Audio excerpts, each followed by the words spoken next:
Efikasi vaksin sebesar 65,3% dari hasil uji klinik di Bandung menunjukkan harapan bahwa vaksin ini mampu untuk menurunkan kejadian penyakit COVID-19 hingga 65,3%.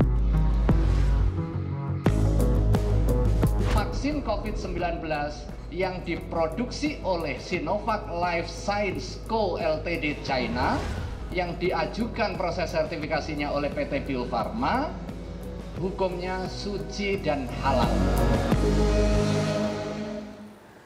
Teman-teman, vaksinasi telah dimulai, tapi masih ada ragam pertanyaan terkait keamanan vaksin. Untuk membahasnya sudah hadir di Mata Najwa dari Yogyakarta, ada anggota Komnas Penilai Obat, Dr. Jarir Atobari. Selamat malam, Dr. Itop.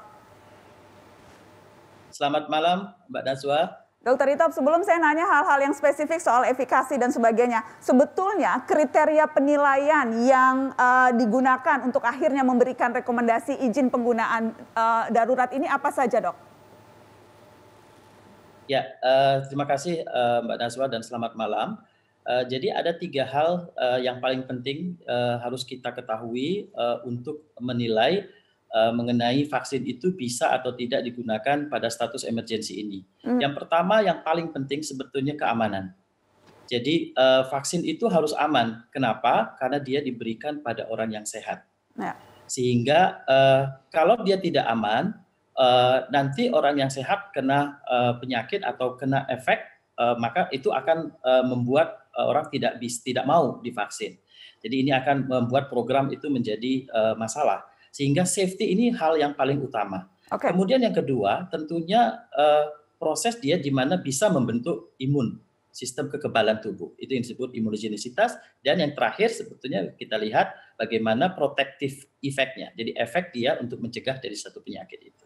Oke, berarti masuk ke sana yang terakhir soal protektif. Itu kemudian yang istilah efikasi menjadi sangat populer hari-hari ini, tapi rasanya banyak yang belum paham efikasi. Jadi artinya kalau BP POM mengatakan efikasi vaksin Sinovac 65,3%. Apa artinya, Dok, itu? Ya, jadi sebetulnya cara menghitung efikasi adalah kita melihat seberapa banyak angka kejadian suatu penyakit pada kelompok yang mendapatkan vaksin dan tentunya dengan berapa banyak angka kejadian infeksi pada kelompok yang tidak diberi vaksin. Dalam hal ini placebo ya, disebut placebo atau tidak diberi vaksin. Dan itu kemudian dibandingkan, ya kemudian nanti dibandingkan dengan seberapa besar sebetulnya dikurangi selisihnya dan dibagi dengan masing-masing dari jumlah kelompok yang mendapatkan vaksin atau kelompok yang mendapatkan placebo tersebut. Jadi ini merupakan artinya vaksin itu bisa mencegah ya suatu infeksi itu mencapai 65%. Tetapi yang perlu diketahui bahwa vaksin itu tidak hanya mencegah di dalam prosesnya adalah mencegah hanya infeksi misalnya atau terkena penyakit, tetapi bisa juga membuat yang terkena penyakit itu menjadi lebih ringan. Okay. Yang ini sebetulnya bisa kita hitung kembali bisa gitu ketika data-datanya sudah cukup lengkap.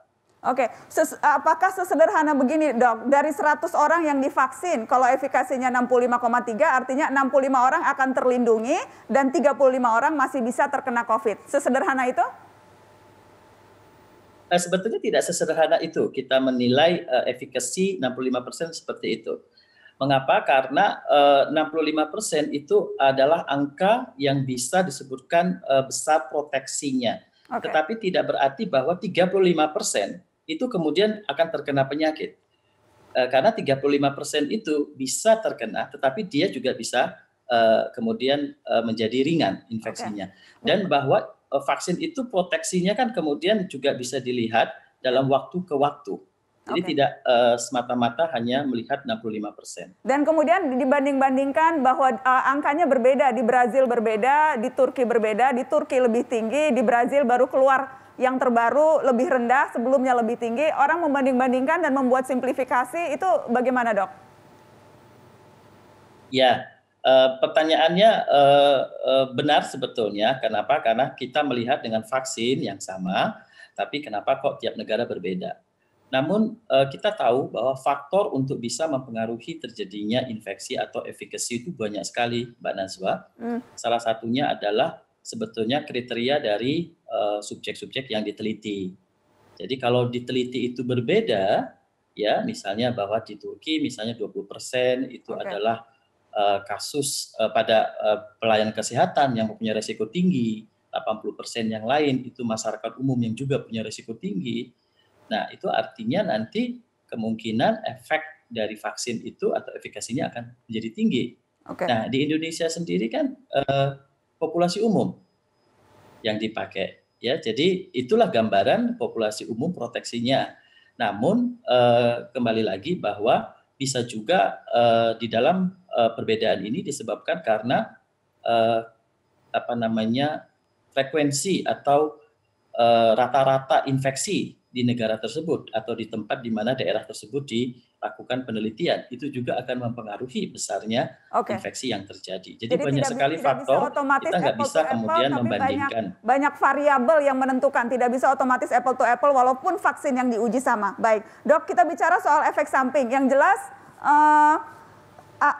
kemarin sempat heboh ketika anggota DPR Komisi Kesehatan, Komisi 9, itu dalam rapat kerja Kemenkes mengatakan menolak vaksin karena alasan-alasan tertentu, termasuk alasan keamanan. Saya ingin minta Anda menanggapi pernyataan yang ini, Dok. Kita dengarkan sama-sama.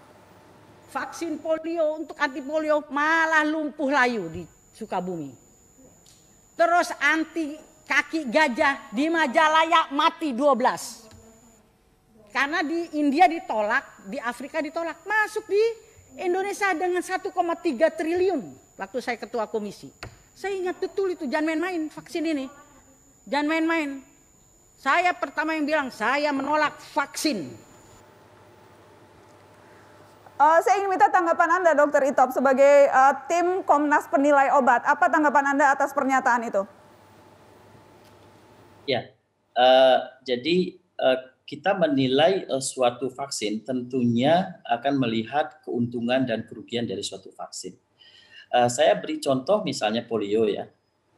Berapa banyak anak-anak di Indonesia, bahkan di seluruh dunia, itu sudah terhindar dari polio.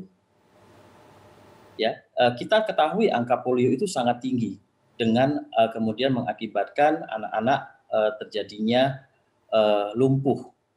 Tetapi dengan vaksin polio, itu jutaan anak di dunia itu terhindar dari polio. Jika ada satu misalnya kejadian yang itu mungkin akibat dari ketepatan dalam pemberian misalnya, hal itu sebetulnya tidak menutup besarnya keuntungan atau benefit dari vaksin tersebut.